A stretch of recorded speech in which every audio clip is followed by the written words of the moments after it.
Hello friend, आपका स्वागत है आपके ऑनलाइन शिक्षण यूट्यूब चैनल पर। दोस्तों, आज हम लोग कल ये लास्ट पड़ाव पे हैं, बिल्कुल सामाजिक अध्ययन के। मतलब सामाजिक अध्ययन का जो सामाजिक मतलब कि जो इतिहास वाला पोर्शन है आपका फिनिश। इसके बाद एक वीडियो और आएगा जिसमें कि गवर्नर जनरल, वायसराय, बंगाल के गवर्नर जनरल, भारत के गवर्नर जनरल, इसके बारे में आपको बता देंगे। वहाँ से मैक्सिमम क्वेश्चन आते हैं आपके जो एग्जाम्स होते हैं, जो सुपर टेट टेट जो भी सीटेट वगैरह होते हैं, सब में आएंगे, है ना। तो आप लोग बिल्कुल निश्चिंत होकर पढ़ाई करिए। बिल्कुल आपको अच्छा कंटेंट्स दिया जा रहा है। ये प्लेटफॉर्म आपके लिए ही बनाया गया है, जिससे बच्चे बिल्कुल आसान तरीके से और ज़्यादा से ज़्यादा कंटेंट्स उनको मिल सके और बच्चों की जो राह है आसान किया जा सके। तो आप बिल्कुल शानदार प्लेटफॉर्म पे हैं और जुड़े रहिए, ज़्यादा से ज़्यादा शेयर करिए, अपने लक्ष्य को, अपने मुकाम को पाइए। चलिए, तो आज हम लोग स्टार्ट करने वाले हैं कि आज सिर्फ दो चीज़ के बारे में पढ़ेंगे। भू राजस्व। एक मिनट बेटा, एक मिनट, इससे ही ना अपना काम कर दिया फिर यह।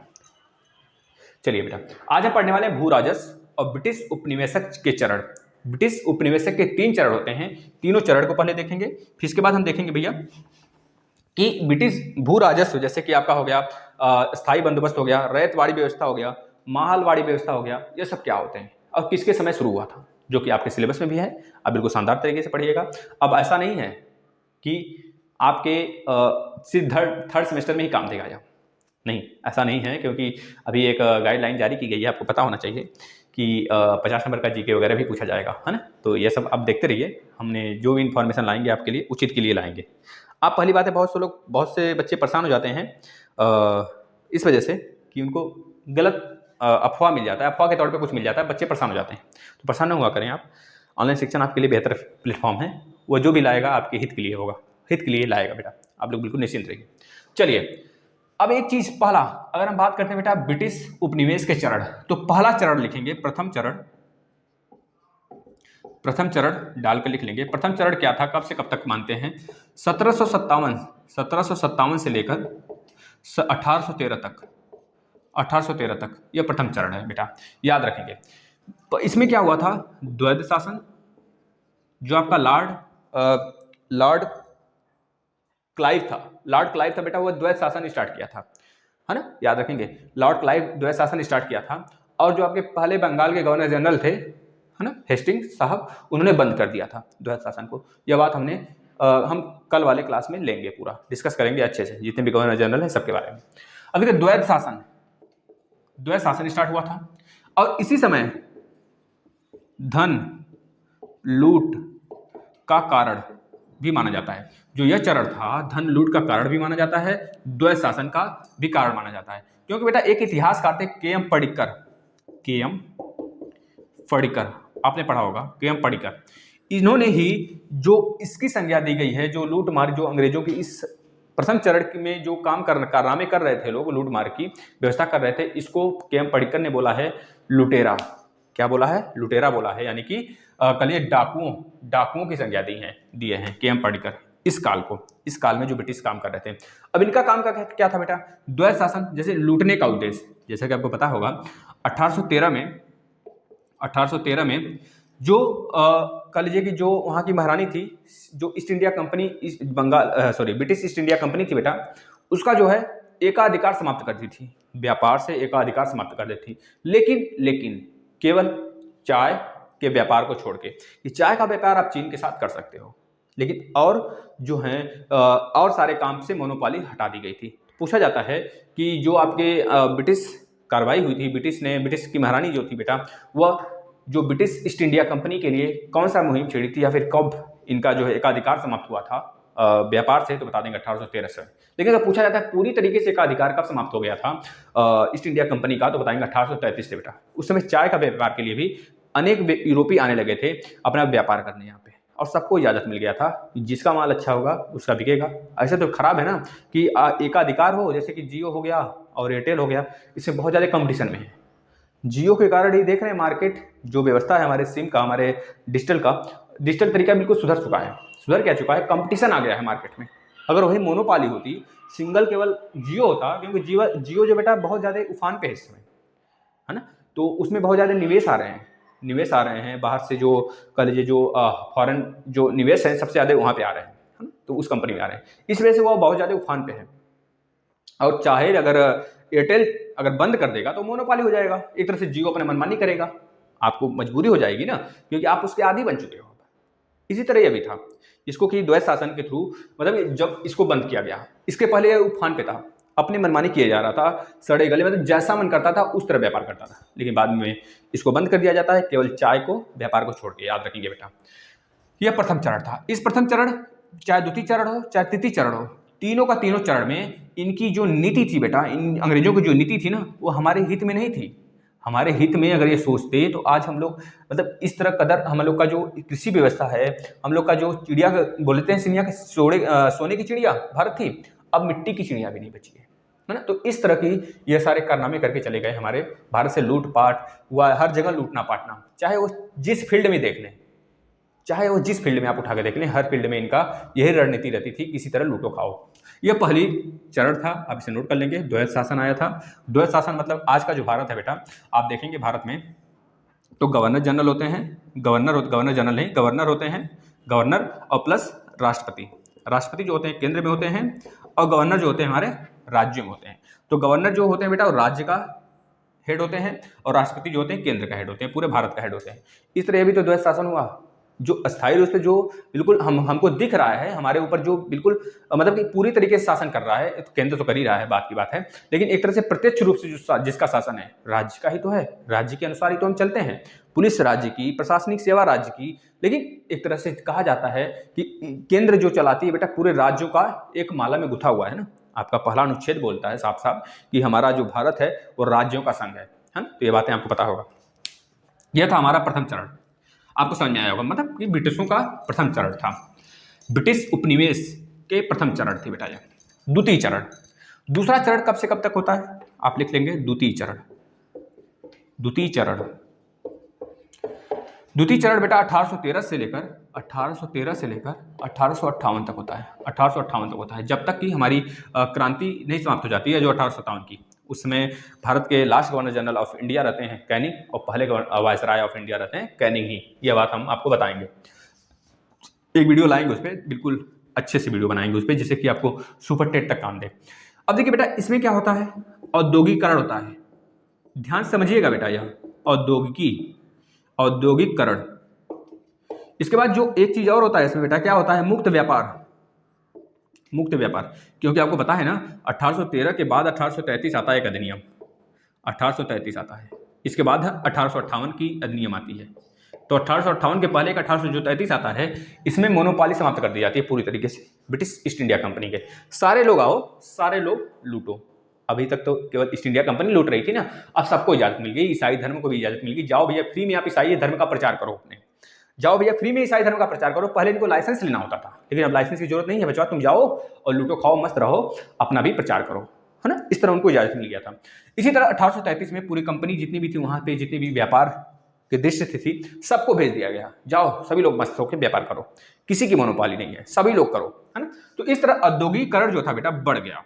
अब यहाँ से कच्चे माल ले जाते थे लोग, हम लोग यहाँ से उठाते थे कच्चे माल, क्योंकि भारत जो थी बेटा, भारत जो है बहुत कृषि प्रधान देश था, कृषि प्रधान देश है भी अभी भी कहिए तो, ठीक है ना, कृषि प्रधान देश है, कृषि प्रधान देश था। यहाँ पे बहुत ज़्यादा जो नवीकरणीय सुविधाएं थी हमारे यहाँ, कच्चे माल की सुविधा थी, सूती वस्त्र उद्योग था, जो कलाकृतियाँ थी हमारे यहाँ, जो मिट्टी के बर्तने थे बेटा, जूट व्यवस्था थी, नील की खेती तो बाद में आती है, लेकिन जो हमारे यहाँ गन्ने की खेती होती थी, बहुत बड़े बड़े जो मसालों की खेती होती थी। आपने स्टार्टिंग में पढ़ा होगा कि मसालों का व्यापार करने के लिए ही यूरोपीय आना स्टार्ट हुए, बाद में मसाला उठाकर हमारे यहाँ लाने लगे। इतना मसाला यहाँ से ले गए ना कि ससुरा सब वहाँ से मसाला ला के हमारे यहाँ देने लगे कि लो बच्चों आप तुम लो हमारे यहाँ से। मतलब क्या हुआ पता है आपको, कच्चा माल उठाते थे सब यहाँ से, अपने यहाँ ले जाके बनवाते थे मशीन में। औद्योगिकरण का जो चरण आया ऐसे थोड़े आ गया। हम लोग, हमारा जो कुटीर उद्योग था बचवा, वो केवल एक चीज बनाता था। जैसे आपके यहाँ की शादी पड़ गई, आपने 10 डोलची बनाने की आदेश दे दिया, वह 10 डोलची 20 दिन में मिल रहा है आपको, क्योंकि बनाने के लिए टाइम तो लगेगा, हाथ से बनाने के लिए। हमारे यहाँ कोई मशीन थोड़े था, कोई सुविधा थोड़ी थी, टेक्नोलॉजी थोड़ी थी कि हम तुरंत बनाए और तुरंत दे दिए आपको, प्रोडक्शन कर दिए। लेकिन वहाँ पे औद्योगिकरण चल रहा था बेटा, उद्योगों का एक तरह से बहुत ही महामारी तरह से विस्तार होने लगा था ना, बहुत ही बड़े स्तर पर विस्तार होना शुरू हो गया था यूरोप में। और वहाँ से भारत को उसी समय कुछ सीख लेना चाहिए था, क्योंकि भारत में कुछ कोई लोग थे नहीं शिक्षा, मतलब कोई शिक्षित वर्ग थोड़े था भारत में, सब तो बेवकूफ़ी भरे थे। बेवकूफ़ न कहिए, क्योंकि हमारा भारत है, हमारा भारत उस समय, हमारे भारत को एक तरह से कह लीजिए कि नचाया जाता था यूरोपियों द्वारा, और कोई समझ नहीं पाता था। वही हाल हुआ, यहाँ से कच्चे माल उठाते थे, वहाँ पे कपड़ा बनवाते थे, मिट्टी के बर्तन उठाते थे, मिट्टी का बर्तन पे टैक्स लगा देते थे भैया। जो हमारे यहाँ कुटीर उद्योग था ना, इस पे टैक्स इतना थोप देते थे ना कि ये बाहर जा ही नहीं पाए, और वहाँ के जो टैक्स रिलैक्सेशन दे देते थे कि वहाँ से जब आए ना आसानी से भारत में ठप जाए, खप जाए, एक तरह डंप कर देते थे। यहाँ का माल उठाते थे, वहाँ बनवाते थे, डंपिंग कर देते थे भारत में। और भारत के लोग को पता है बेटा, जब अच्छी चीज़ पसंद होगा तो कौन नहीं खरीदेगा। जब अच्छी चीज़ बनेगी, आप मांग करोगे 10 तो हम 20 दिन में देंगे, कोई एक ही दिन में दे देगा, तो आप मेरे पास थोड़े आओगे, आप उसके पास न जाओगे, थोड़ा सा 10 पैसे ज़्यादा ले लेगा। तो बस यही होता था, और आज के युग में भी यही होता है ना। तो बस यही चीज़ हुआ, औद्योगिकरण बढ़ गया और हम लोग को मतलब विनाश के कगार पे जाने लगे। कुटीर उद्योग हमारा खत्म हो गया, चौपट हो गया। इसी तरह मुक्त व्यापार को उनको छूट दे दिया गया, भैया जाओ, अभी तो 2-3 कंपनियां लूट रही थी, तुम सब जाओ, सब लूटो, सबको छूट दे दिया गया, सबको छूट मिल गया है, सभी लोग जाएंगे लूटेंगे। तो सभी लोग आने लगे भैया, और इसी को बोला जाता है द्वितीय चरण, 1813 से 1858। अब 1857 की क्रांति होती है, जो ब्रिटिश की महारानी होती है समझ जाती हैं कि ऐसी क्रांति दोबारा न होने पाए। इस वजह से इस क्रांति के बाद तुरंत ही वो वायसराय की चयन करती हैं, और पूरा का पूरा जो शासन होता है अपने हाथ में ले लेती हैं, ब्रिटिश क्राउन के हाथ में चला जाता है। तो आपसे यहाँ से क्वेश्चन पूछा जाता है कि ब्रिटिश क्राउन के हाथ में जो पूरी की पूरी सत्ता थी, भारत की जो व्यवस्था थी बेटा, कह लीजिए कि कानून व्यवस्था था, सब कब ब्रिटिश की महारानी के हाथ में चला गया, ब्रिटिश के क्राउन के हाथ में चला गया। क्राउन मतलब समझते हैं, क्राउन मतलब एक टोपी होता है जो ऊपर लगाई रहती है, हम उसी को क्राउन बोलते हैं। तो बस किसके कब चला गया, तो बोलेंगे 1858 में जो पूरा का पूरा शासन था, शासन व्यवस्था था ना, कहाँ चला गया, ब्रिटिश की महारानी के हाथ में चला गया बेटा। अब ब्रिटिश की महारानी कहेंगे बचवा तुम तो अकेले लूट खाट रहे थे ना, अब हम लूटेंगे, अब तुम बैठो चुप मार के, या फिर हो सके तो पीछे पीछे तुम भी लूटो, लेकिन हमको पता ना चले, लेकिन हमको लूटने दो सामने से। तो इस तरह महारानी के हाथ में आ गया सत्ता, महारानी मस्त तरीके से लूटने लगी, क्योंकि इनको डर था कि अब जो है भारतवासी जाग चुके हैं, अब जाग चुके हैं बचवा, क्योंकि यह जो है ये जब जाग चुके हैं तो अब यहाँ पे कुछ काम करना पड़ेगा। अब यहाँ से होता है तृतीय चरण। अब देखिएगा, अब तृतीय चरण में एक चीज आपको बताएंगे हम, क्योंकि अब हम लोग को समझ में आने लगा था। मंगल पांडे की जो क्रांति हुई थी बेटा, मंगल पांडे जी वाली, है ना, तो वहां से अब हम लोग को समझ में आने लगा था, हम लोग थोड़ा सा अब आ रहे थे उस लय में, है ना। तो पहला जो बोला जाता है राष्ट्रीय क्रांति, 1857 की क्रांति, आप याद रखेंगे। तृतीय चरण, जो तृतीय चरण है बेटा, तृतीय चरण अब आ जाता है। तृतीय चरण कब से कब होता है, 3 चरण होते हैं ब्रिटिश उपनिवेश का, आप याद रखेंगे। तृतीय चरण, जो तृतीय चरण होता है बेटा, यह 1858 से लेकर 47 तक होता है, 1947 तक होता है, 1947 तक होता है, याद रखेंगे। अब इसमें क्या होता है, अब इनको यहाँ पे डर लगने लगा, 1857 की क्रांति हो गई। जब 1857 की क्रांति हो गई, क्राउन के हाथ में पूरा का पूरा सत्ता चला गया, पूरा कानून व्यवस्था चला गया, तब यहाँ पे कानून जो क्राउन थी यह सोचने लगी कि अब तो हमें कुछ करना पड़ेगा। अब भारत को एक जिज्ञासा दिलाते हैं, अब भारत में उपनिवेश करते हैं। क्या करते हैं, उपनिवेश करते हैं। यहाँ पे जो है ना, हम क्या करते हैं, ट्रेन की व्यवस्था करते हैं। ट्रेन की व्यवस्था, जैसे आपको पता है लॉर्ड डलहौजी के समय बहुत काम हुआ था, ट्रेन की व्यवस्था करते हैं, बिजली के तार की व्यवस्था करते हैं, बिजली के तार की व्यवस्था मतलब टेलीफोन की व्यवस्था करते हैं, टेलीफोन की व्यवस्था करते हैं। इसके बाद बेटा नया नया कह लीजिए कि यहाँ पे कह लीजिए खेतों में जो आपके यहाँ पे चाय की बागवानी लगाते हैं, चाय का बागवानी लगवाते हैं, चाय बागवानी लगाते हैं। इसके बाद नील की खेती के लिए बढ़ावा देते हैं, नील की खेती के लिए बढ़ावा देते हैं। ये सारी बातें वो करने लगे हमको जिज्ञासा दिलाने के लिए, और यहीं पे हम लोग खुश हो जाते हैं। लेकिन उनका भी इसमें मनसा छुपा था कि इसमें भारत के ही लोग कर्म करेंगे, भारत के लोग ही काम करेंगे नौकर की तरह, और हम लोग तो मजा लेंगे ऊपर बैठ के। बस यहाँ से जितने भी टैक्स कलेक्ट होते थे, टैक्स वगैरह कलेक्ट होते थे, उसका ही हमारे पास बचता था, और जितने भी मुनाफा वगैरह होता था, कल ये सारी चीज़ें चली जाती थी ब्रिटिश क्राउन के हाथ में। मतलब कि लूटने खाने की व्यवस्था, इन लोग की कीचड़ों की व्यवस्था जो थी ना, जस की तस बनी थी। बस क्या हुआ था, थोड़ा सा तरीका चेंज हो गया था। पहले छुप छुपा के लूट रहे थे, अब सामने से लूट रहे हैं। हम लोग को यह दिला कर आने वाले समय में यह हो जाएगा, वो हो जाएगा, ये हो जाएगा। मतलब लूट तो रहे हो ना ससुरा, तुम लूट रहे हो ना। बस यही बात है कि सामने से न लूट कर, मतलब पहले छुप छुपा कर लूटते थे, अब सामने से लूटने लगे, यही बात थी। तो इस तरह यह निवेश करने लगे, और इस माध्यम से हमको मतलब कि विश्वास दिलाने लगे। तो कहा जाता है इस चरण को पूंजी निवेश का चरण, पूंजी निवेश का चरण, निवेश का चरण, याद रखेंगे। पूंजी निवेश का चरण बोला जाता है बेटा तीसरे चरण को, इसको नोट कर लीजिए आप। अब इसके बाद हम आ जाते हैं भू राजस्व व्यवस्था की तरफ थोड़ा सा, क्योंकि ये आपके सिलेबस में है और हो सकता है आपके अनेकों एग्जाम में पूछ ले। यहाँ से बहुविकल्पी के क्वेश्चन काफ़ी ज़्यादा बनते हैं एमसीक्यू के। तो भू राजस्व व्यवस्था, भू, इसमें चार्ट बनाएंगे हम, 3 चार्ट बनाएंगे, तीनों आप लिख लेंगे। भू राजस्व व्यवस्था, व्यवस्था बेटा, भू राजस्व व्यवस्था। अब इसमें देखिए 3 चार्ट बनाएंगे। पहला व्यवस्था है, पहला यहाँ पे व्यवस्था लिखेंगे, व्यवस्था। दूसरे नंबर पे लिखेंगे बेटा नाम, जिसके समय हुआ था, जिस वायसराय के समय हुआ था, जिस भारत के गवर्नर जनरल के समय हुआ था, ये बातें लिखेंगे। उस समय जिसका शासन था उसका नाम हो गया। और इसके बाद वर्ष कब हुआ था बेटा ये। इसके बाद लिखेंगे क्षेत्र, किस क्षेत्र में हुआ था। इसके बाद लिखेंगे जो इसका कल ये प्रणाली था या फिर किस प्रणाली पर आधारित था, प्रणाली। इतनी बातें आपको लिखनी है। 3 लाइन बना लेंगे आप, मतलब इस तरह लाइन बना लेंगे और 3 बातें हम लिखवाएंगे आपको।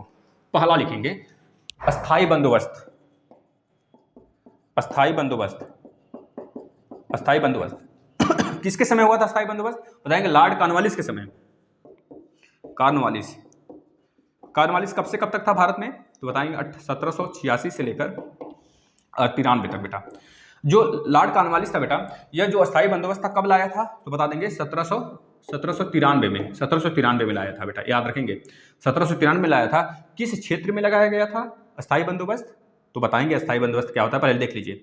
बंगाल, बंगाल, बिहार, उड़ीसा, बंगाल, बिहार, उड़ीसा वाले क्षेत्र में। अब इसको जो है काफी नाम से जाना जाता था अस्थाई बंदोबस्त को। अस्थाई बंदोबस्त को बेटा इस्तमरारी, इस्तमरारी, इस्तमरारी बंदोबस्त के नाम से भी जाना जाता है, यह चीज याद रखेंगे। इस्तमरारी बंदोबस्त, जमींदारी, जमींदारी, जमींदारी बंदोबस्त इसको बोला जाता था।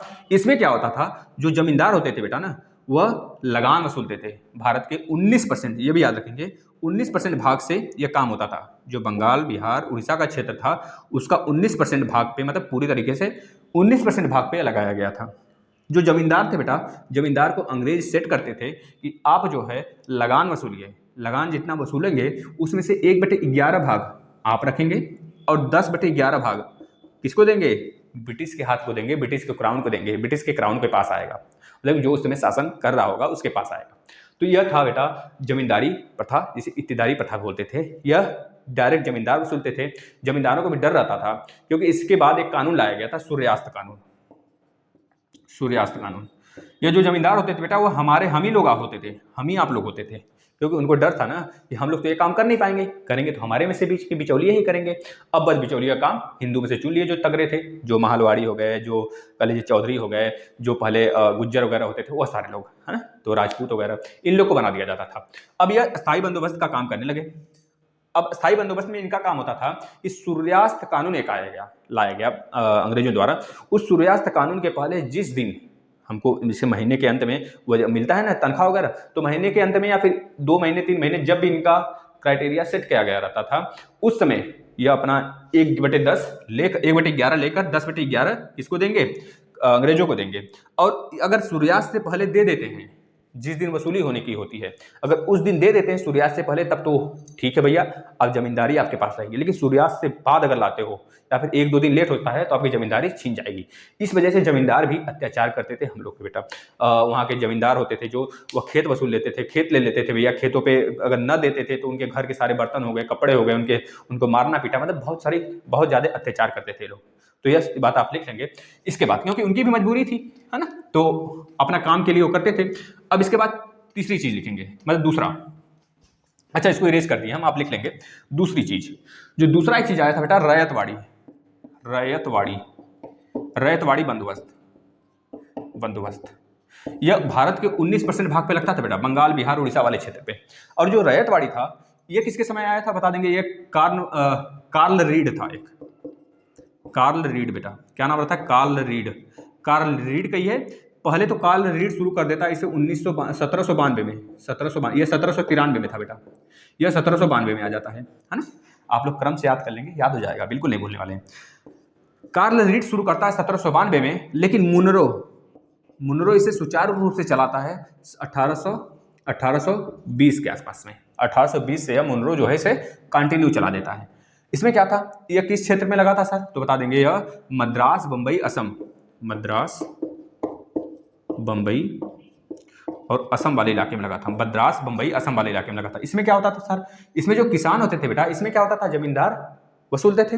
इसमें जो रैयतवाड़ी व्यवस्था में था, आप यहाँ पे लिख लेंगे कि जो कंपनी होती थी ना, वो डायरेक्ट जाके वसूली करती थी, डायरेक्ट वसूली करती थी कि भैया आप मुझे वसूली दो, मतलब इस तरह डायरेक्ट किसी गांव में घुस गई, वहां पे वसूली करना स्टार्ट हो गया। बोल दिया जाता था आज इस गांव वाले देंगे, कल इस गांव वाले देंगे, परसों इस गांव वाले देंगे टैक्स। तो इस तरह टैक्स वसूलती थी, मनमाने ढंग से वसूलती थी बेटा, जितना मन करता था उतना ठोक देती थी। इसमें बोला जाता है कितना टैक्स लगाया गया था, तो बोलते थे बेटा 2/3, मतलब कि अगर आप 3 कमा रहे हो ना, तो 2 दोगे किसानों को और 1 अपने पास रखोगे, मतलब मेहनत भी हमारी और उतना हमारे पास तनख्वाह भी नहीं मिलता था, हमें उतना हम बचा भी नहीं पाते थे। लेकिन ये लोग झड़प के मारे, जिस दिन नहीं दिया जाना होता था, जिस दिन हमारे खेत में खेती नहीं होती थी, अकाल पड़ जाता था, ये लोग हमारे घर के बर्तनों को उठा ले जाते थे, हमारे बीवी बच्चों को मारते थे, हमारे ऊपर अत्याचार करते थे, हमारे खेत हड़प लेते थे, हमारे जो फसल बोए रहते थे उसको नष्ट कर देते थे, मतलब कि बहुत सारे अत्याचार करते थे। अगर न दिया जाए तो कहीं न कहीं से जुगाड़ करना होता था। इस वजह से हमारे ऊपर बहुत ज़्यादा अत्याचार होते हैं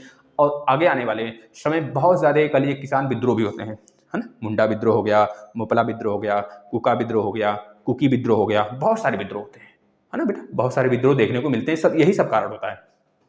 अब जब 2/3 हमको देना होता था, 1/3 अपने पास रख कर बेटा, तो इसमें बोला जाता है कितने कितने क्षेत्र पे लगाए गए थे, कितने परसेंट क्षेत्र पर भारत के थे, तो बता देंगे 51% क्षेत्र पर भारत के ये लगाए गए थे। सबसे ज्यादा क्षेत्र में यही लगाया गया था बेटा, रैयतवाड़ी व्यवस्था, है ना, याद रखेंगे। यह 19% क्षेत्र पे था। अब तीसरे नंबर का आ जाता है, तीसरे नंबर आप लिख लेंगे, तीसरे नंबर का जो था बेटा, तीसरे नंबर महालवाड़ी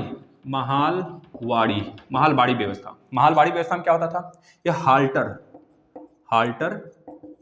मुनरो, हाल्टर मैकेंजी बेटा, हाल्टर मैकेंजी के समय चालू किया गया था, मतलब उस समय हाल्टर मैकेंजी था, इसी समय लागू किया गया था हाल्टर मैकेंजी और मार्टन बर्ड, ये दोनों लोग थे, इनके समय चालू हुआ था। कब चालू हुआ था, 1819 में चालू हुआ था।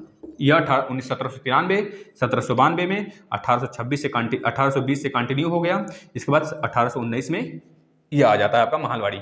इसमें क्या होता था, किस क्षेत्र पे यह लागू किया गया था, बता देंगे पंजाब, मध्य प्रदेश बचवा, इसके बाद पश्चिम बंगाल वाले क्षेत्र पे, इन तीनों क्षेत्र पे इसको लागू किया गया था। इसमें क्या होता था सर, अभी तो इसमें जमींदार वसूलते थे, इसमें कंपनी डायरेक्ट वसूला करती थी।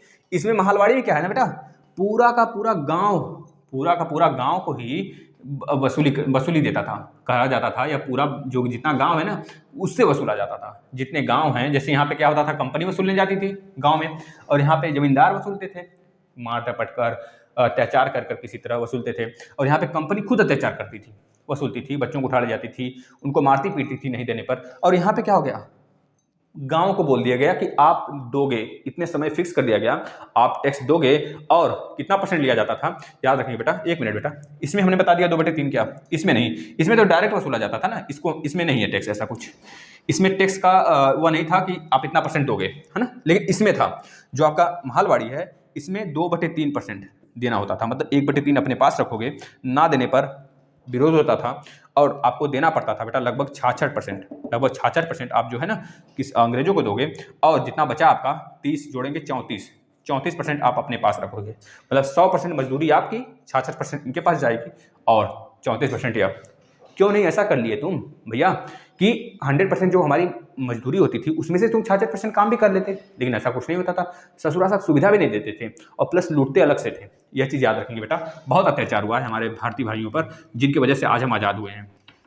तो ये सारी चीज़ें थी, आपको पता होना चाहिए। अच्छा, ये कितने परसेंट पे थी भारत के, बता देंगे। देखिए इसमें 51% था, ऊपर वाले में 19 था, जो आपका यह था कार्नवालिस ने जो लगाया था स्थायी बंदोबस्त, उस पर 19% पे लगाया गया था, जो आपका बंगाल, बिहार, उड़ीसा वाला इलाका था। और जो यह वाला था, इस पर 51%, मतलब 51% इलाके पर, मद्रास, मुंबई और असम में। 51-19 कितना हो गया, 50, 10, 60 और 10, 70। उसके बाद 30% बचा ना, 30% क्षेत्र पर पंजाब, पश्चिम बंगाल, मध्य प्रदेश पे लगाया गया था भैया महालवाड़ी। ये चीज़ आप याद रखेंगे और इस चीज़ को आप अपने दिमाग और दिल में घर बना लेंगे इसका बेटा, क्योंकि ये सारी चीज़ें पूछी जाती हैं, आपके सिलेबस में भी आएंगी, तो आप बहुत सारी चीज़ें इसमें लिख सकते हैं अपने मन से। अगर आपको इस तरह समझा के पढ़ाया जाता है ना, नोट्स वगैरह आप अपने खुद से बनाइए, जितना नोट्स अपने खुद से बनाएंगे उतना दिमाग में अच्छे तरीके से स्टोर हो पाएगा बच्चा। आपका जो अनकॉन्शियस माइंड है ना, उसमें जा पाएगा, नहीं तो फिर क्या होगा, आप रटा रटाए पाओगे, आप पीडीएफ मांगोगे, सर पीडीएफ दे दीजिए, पीडीएफ दे दिए, पता चला 20 दिन तक एग्जाम आ गया, पढ़ेंगे पढ़ेंगे पढ़ेंगे, पढ़ लिए। रोज वीडियो देखिए, हम तो कहते हैं रोज वीडियो देखिए, इधर उधर की चर्चा मत करिए, आप इधर उधर मत भागिए, भटकिए नहीं। अब आपका एग्जाम आने वाला है, सर पे है, तो बिल्कुल शानदार तरीके से पढ़ाई करिए। आगे टेट का भी एग्जाम आएगा, आपको पता है बहुत सारे चेंजेस हो रहे हैं, तो आपको देखने को मिला, बस आप पढ़ाई करिए, कुछ मत सोचिए, बस पढ़ाई करिए। जो बच्चे परेशान हो रहे हैं उनसे हम कहेंगे भैया परेशान न होइए, आप लोग अपनी परेशानी आप ऑनलाइन शिक्षण को दे दीजिए, ठीक है। और सारा सब कुछ पढ़ाई करके लग जाइए, और धुआंधार तरीके से शेयर पे बिल्कुल थोड़ा सा शेयर पे भी ध्यान दे दिया करिए, हम लोग का भी कुछ फ़ायदा हो जाए। अगर थोड़ा सा और फ़ायदा करना है तो हल्का फुल्का और फ़ायदा करना है तो जो ऐड आता है ना उसको स्किप ना किया करिए, है ना। बाकी आपकी मर्जी, हम तो यही चाहते हैं आपको कितना सा सब कुछ दे दिया जाए, सब कुछ देंगे, बिल्कुल चिंता ना करें। चलिए, धन्यवाद।